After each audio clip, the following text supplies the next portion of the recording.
Hi guys, it's Erin, and I plan to come to you every week, barring of course emergencies, being sick, holidays, things like that, and deliver you a 50 state cold case spotlight. I am going to pick a state every week and try to bring you 4 to 5 cases that week out of that state's cold case database. I've picked 3 at random to start with, and of course I'm going to start today with my home state of Maryland. This is one of those cases that have very little information, but it is worthy of the spotlight. So let's dive in. March 13th, 1979, Timothy Grant and Goldie Fritz were a young couple enjoying each other's company when they parked at a remote area near the Potomac River in Washington County, Maryland.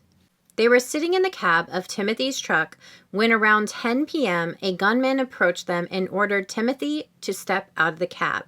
The gunman told Timothy to lie on the ground face down as he rummaged through Timothy's pockets. The gunman ended up taking cash from Timothy and then ordered Timothy to walk towards the river.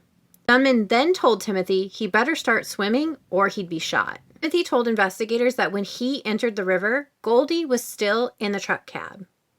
Troopers estimated that the stretch of river that Timothy entered was about 200 yards wide, and the other side reached the West Virginia shore banks. Timothy swam across the river, climbing out on the West Virginia side, and began knocking on doors that evening, trying to find someone to help him call the police.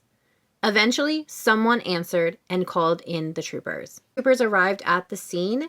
They did still find Timothy's truck parked where he said it would be, but Goldie was no longer in the cab. Troopers would search the area. They would find Goldie in the river several feet from the shore. Troopers believe she drowned by either being forced to swim in the river like Timothy by the gunman or attempting to flee and escape the gunman. The autopsy of Goldie would show that there was no attempts of violence to her body. Witnesses told investigators that they had seen a two-tone green Pontiac near the scene that night. There is no description of the gunman in news articles or circulated by investigators.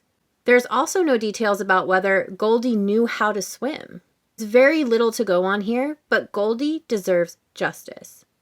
If you believe you have information in Goldie's case, you can call the Metro Crime Stoppers at 1-866-7-LOCK-UP.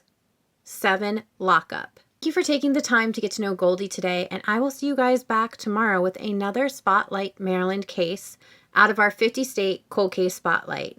And don't forget, every time you share a face, you get closer to solving a case. Until next time.